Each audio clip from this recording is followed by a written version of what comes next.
Nos quedamos hablando sobre Romanos 8, desde el 29. ¿Sí? El 28 todos lo conocemos también, ¿verdad? Y sabemos que a los que aman a Dios, todas las cosas les ayudan a bien, esto es, a los que conforme a su propósito son llamados. Y en el versículo 29 empieza lo que llamo la famosa cadena de oro.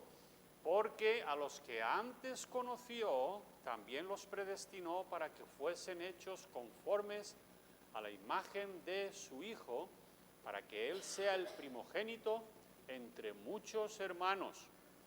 Y a los que predestinó, a estos también llamó, y a los que llamó, a estos también justificó, y a los que justificó, a estos también glorificó. Y aquí termina el apóstol Pablo de exponer lo que ha sucedido desde antes de, en el principio, creó Dios los cielos y la tierra. Desde antes de crear Dios los cielos y la tierra, ya Dios en la eternidad pasada nos había conocido, según el versículo de Romanos 8. Vamos a orar. Padre celestial, te damos muchas gracias en esta tarde por la bendición de poder venir delante de tu palabra, poder abrirla y recibir bendiciones que ella tiene para nosotros.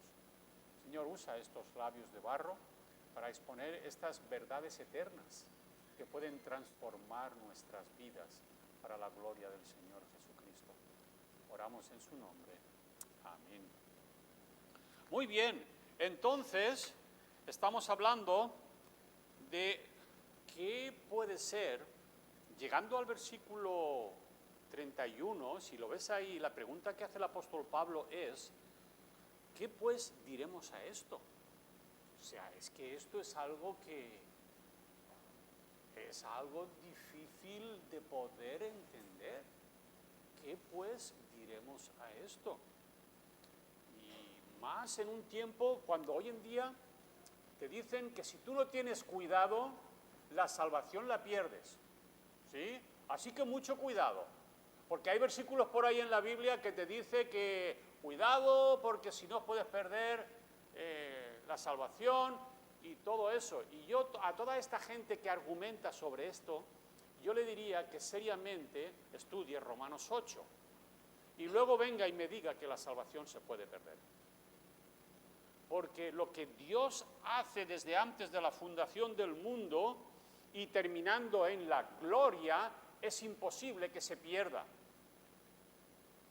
Es lo que hemos dicho, una persona sí puede perder, pero no se puede perder lo que nunca se tuvo, simplemente nunca lo tuvo. ¿Entendéis lo que estoy diciendo, no? Nunca lo tuvo. Entonces, ¿qué pues diremos a esto? Si Dios es por nosotros, que Él es el que hace todo esto, no nosotros, cuidado. Si Dios es por nosotros, pregunta, ¿quién contra nosotros? Y estuvimos hablando de todas las posibilidades. ¿Os acordáis que hablábamos de ahí fuera personas? ¿Hay algún ser humano o seres humanos que nos pueden quitar la salvación? Tu cónyuge, tus hijos, tus familiares, los educadores seculares, maestros de escuela, institutos, ¿qué podemos decir de las enseñanzas colectivas de nuestra sociedad? Las religiones falsas, los líderes religiosos. ¿Os acordáis que hablábamos de todos estos que hacen lo posible por desalentar la fe que Dios ha puesto en nuestros corazones? Así que en la propia iglesia el Señor dice, advierte en Hechos 20 que algunos se levantarán como lobos rapaces, que no perdonarán al rebaño, y de vosotros mismos se levantarán hombres que hablen cosas perversas para arrastrar tras sí a los discípulos.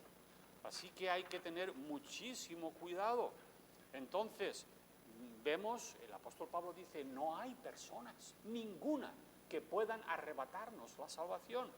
Entonces él nos presenta, hay una segunda posibilidad, y es la posibilidad de que Dios mismo Y pregunté, ¿puede Dios mismo quitarnos la salvación? ¿Y os acordáis que usé el versículo en Job? Jehová dio, Jehová quitó, sea el nombre de Jehová bendito. Un poco fuera de contexto, ¿verdad?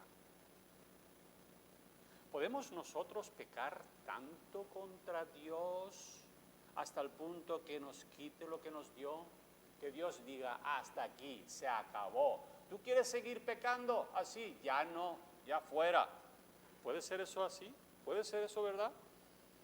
Bueno, si te han enseñado de que la salvación se puede perder, pues entonces sí, ¿verdad? Cuadra muy bien. Pero el apóstol Pablo nos dice en el versículo 32, el que no escatimó ni a su propio Hijo, sino que lo entregó por todos nosotros, ¿cómo no nos dará también con Él todas las cosas? ¿Sí? Y continuamos así hablando y viendo las posibilidades. Llegamos incluso a ver si Satanás puede quitarnos la salvación, y él puede intentarlo. Acusó a Job, pidió zarandear a Pedro, intentó cargarse a Pablo, ¿sí? Y luego llegamos aquí al personaje para mí que es central en la salvación de nuestras almas. Y el apóstol Pablo pregunta, ¿Cristo mismo? ¿Podría Cristo mismo quitarnos la salvación? Él nos salvó. ¿Nos puede quitar, retirar, sacar lo que hizo? Él murió, resucitó, está a la diestra de Dios y está intercediendo por nosotros. Él no va a ser el que nos separe de Dios. Y esta, hermanos, es la última posibilidad. ¿Sí? ¿Hay alguna posibilidad más? No. Pero el apóstol Pablo nos va a presentar algo que es realmente sorprendente. En el versículo 34, después de hacer varias preguntas, en el 32, el que no escatimó ni a su propio Hijo, sino que lo entregó por todos nosotros, ¿cómo no nos dará también con Él todas las cosas? ¿Quién se atreverá a acusar a los escogidos de Dios? ¿Y qué es esto de los escogidos de Dios? Bueno, versículo 29, a los que antes conoció. ¿Sí? ¿Quién, otra vez volviendo al 33, quién acusará a los escogidos de Dios? Dios es el que justifica.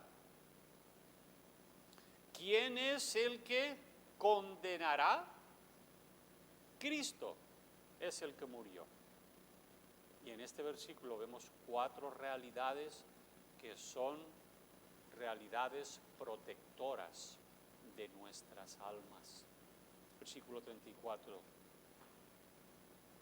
Cristo es el que murió. ¿Quién es el que condenará? Cristo es el que murió. Más aún, el que también resucitó. El que además está a la diestra de Dios. El que también intercede por nosotros. Hay aquí 4 realidades que son realidades transformadoras del alma. Si Dios en Cristo puede hacer eso por nosotros, olvídate. Es imposible que una persona que Dios desde antes de la fundación del mundo ha conocido se pueda perder. Porque igual que lo conoció, lo glorificó. Y eso es maravilloso. ¿Qué papel juega el hombre ahí? Déjame decirte que ninguno, absolutamente ninguno. Dios hace y deshace como quiere. Y Dios es el que ha escogido a la gente. y con todo lo que os acabo de decir, oye esto, Dios, el hombre es responsable delante de Dios. Y si no se arrepiente de sus pecados, perecerá en sus pecados, en la condenación eterna. Vamos a meditar un poquito en el tiempo que nos queda. Primero, el punto obvio es este. Él, Jesucristo, es el que murió. Cuando Él murió, recibió el castigo completo por todos nuestros pecados. Por eso murió. Él era sin pecado. Él no nos va a condenar. Cuando Él mismo tomó nuestra condenación, no tiene sentido.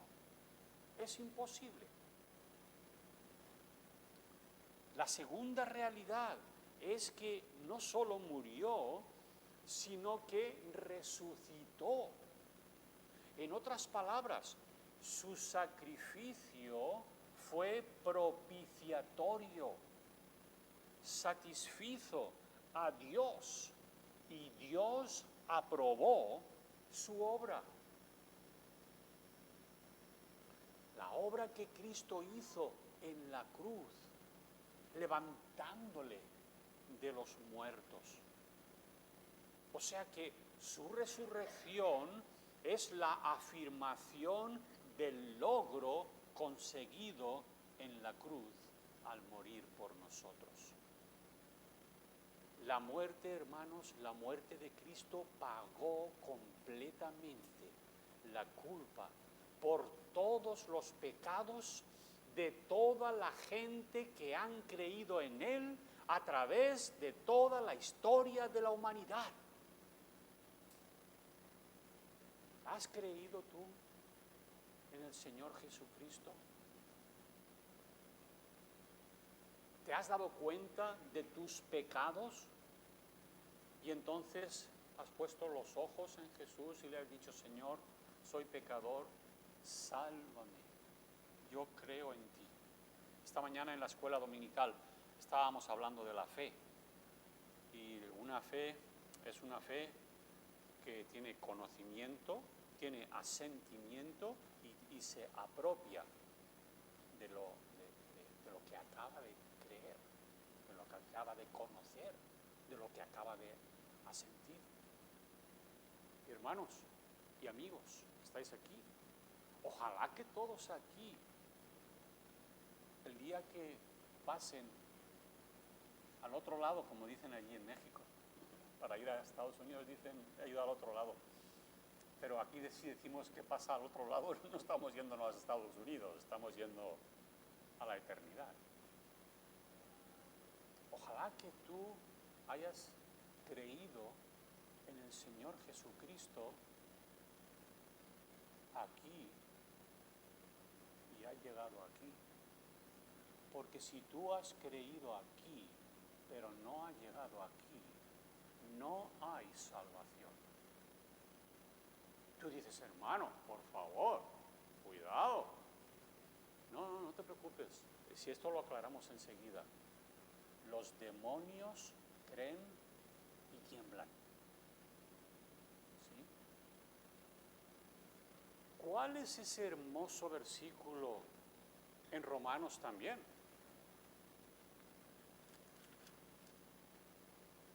Romanos 10, versículo 9. Que si confesares con tu boca que Jesús es el Señor.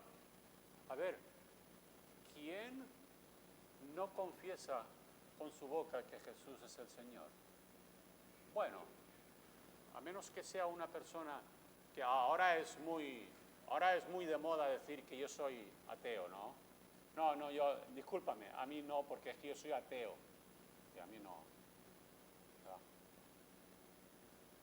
Bueno, pues señor Mateo, lo siento. Sí.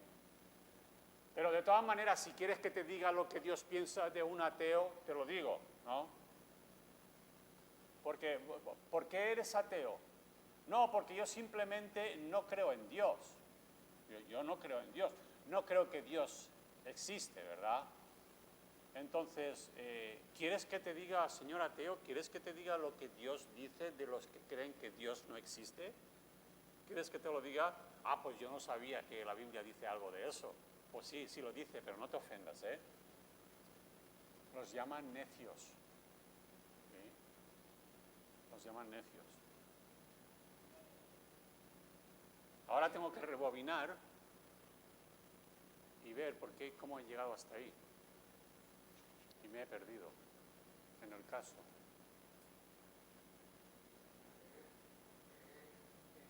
Exacto, pastor, muchas gracias. Gracias, pastor. Es muy fácil, incluso para todos nosotros, decir Jesús es Señor. Sí, Jesús es Señor. Sí. Muchos en las iglesias evangélicas generales aquí en Estados Unidos, en el Reino Unido, en todas partes. Jesús es Señor, no hay problema. Sí. Eso lo dice cualquiera. Pero, ¿has visto la segunda parte del versículo? ¿La has visto? Que si confesares con tu boca que Jesús es el Señor y creyeres, ¿dónde? En tu corazón. Ahí hemos llegado donde íbamos. Ahí quería llegar yo. Porque creer aquí, entre comillas, es fácil. Pero creer aquí, señores, transforma la vida. Transforma la vida y hace que para mí sea un gozo y un gusto poder obedecer a Dios. ¿Sí? Y cuando eso sucede, no hay ningún reparo en acercarme al pastor y decir, pastor, yo hace tiempo que estoy viniendo a la iglesia y no estoy haciendo nada por el Señor. ¿Qué puedo hacer? ¿Hay algo que se necesita hacer aquí? Lo que sea. Aunque sea limpiar el aseo, barrer la cocina, limpiar lo que sea.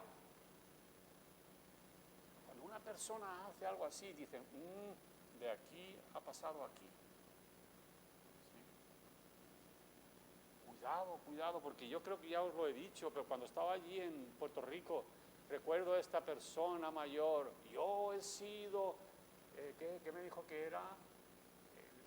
Diácono principal de la primera iglesia bautista de Brooklyn. Su señoría. Sí. Que a lo mejor no sabe lo que significa la palabra diácono. Señores, el verdadero creer, estos que antes conoció,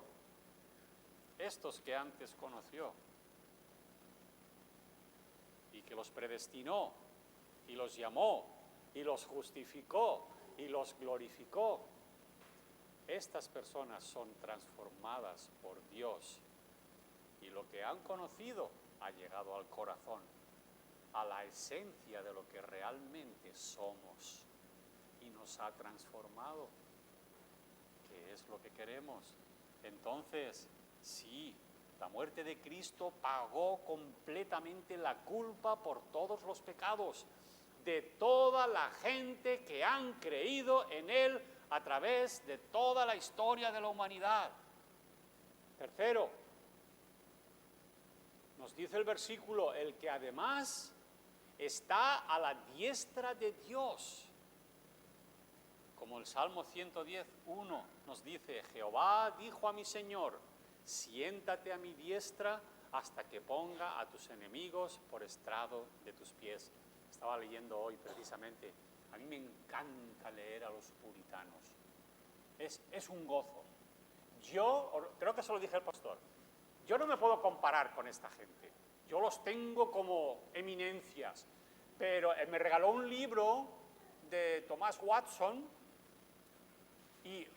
modestia aparte, en serio, creo que ya lo he dicho, no sé si lo dije en Elche, pero yo lo estoy leyendo y es como si lo que estoy leyendo lo hubiese escrito yo, en serio. Y él hace, en ese libro, Consolación, creo que me regalaste hace tiempo, habla sobre Romanos 8:28, cómo consolar a los creyentes. Y es increíble la bendición tan grande que es leer a los puritanos, los recomiendo. Tú dices, pues un puritano, pues uno muy conocido es el señor Matthew Henry. Thomas Watson, John Owen,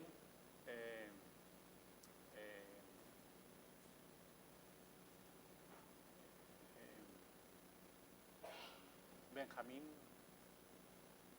no me acuerdo del apellido, es un Benjamín, pero los hay, los puedes encontrar. Si, como ahora es tan fácil meterte en el internet, puedes poner nombre de puritanos y luego sus obras. Matthew Henry es el más conocido. Lo decía porque estaba mirando el comentario que Matthew Henry hace sobre este versículo de Romanos 8:34, y él dice que cuando llega al tercer punto, que dice el que está a la diestra de Dios, el señor Matthew Henry dice, esto es un caso completamente claro de la soberanía de nuestro Salvador. Va a ponerse directamente a la diestra del trono de Dios, ¿sí?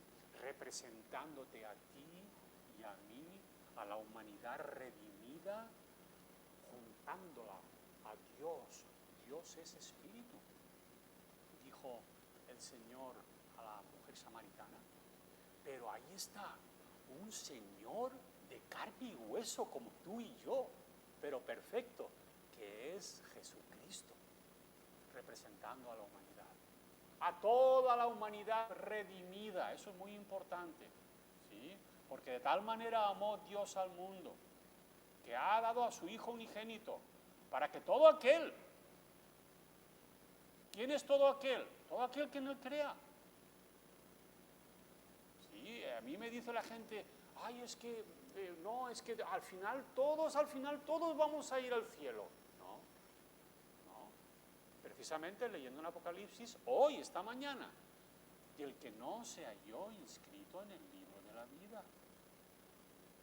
Estate seguro que tu nombre está inscrito en el libro de la vida.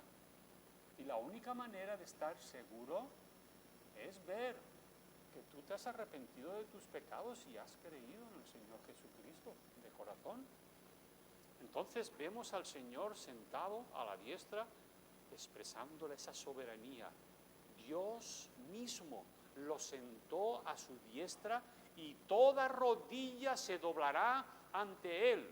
Él ascendió a la diestra del trono de Dios para que todos, completamente, obtengan, todos los que han creído en Él, obtengan la salvación eterna.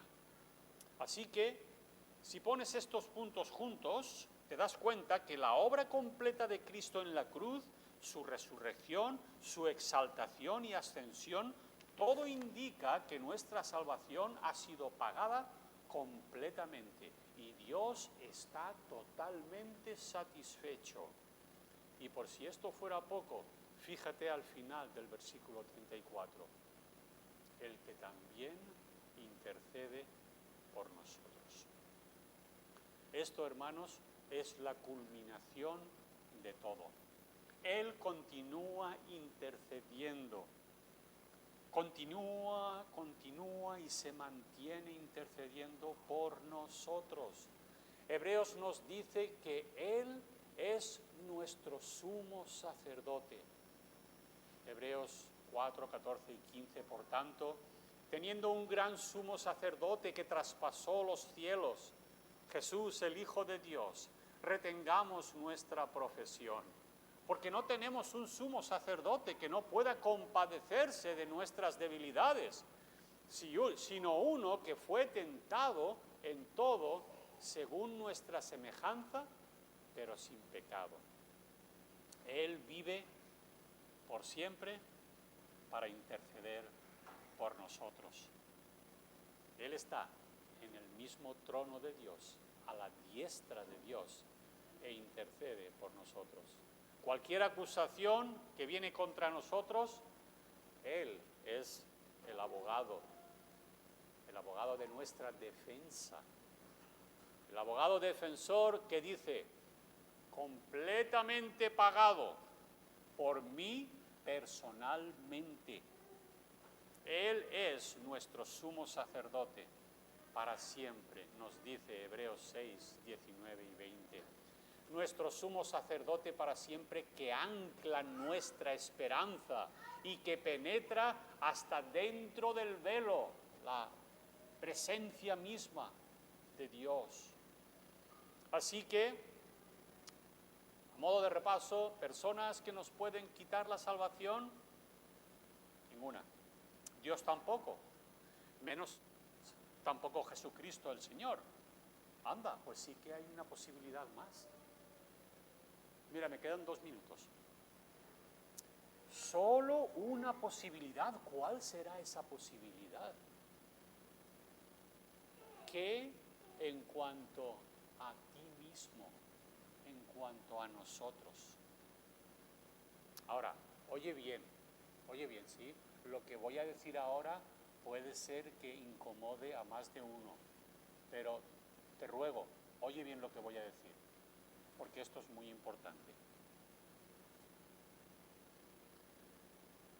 Tú dices, yo conozco gente así, gente que hubo un tiempo que estaban en la iglesia, creyeron, cantaban himnos, venían a estudios bíblicos, decían que creían y entonces se fueron, negaron a Cristo y se fueron.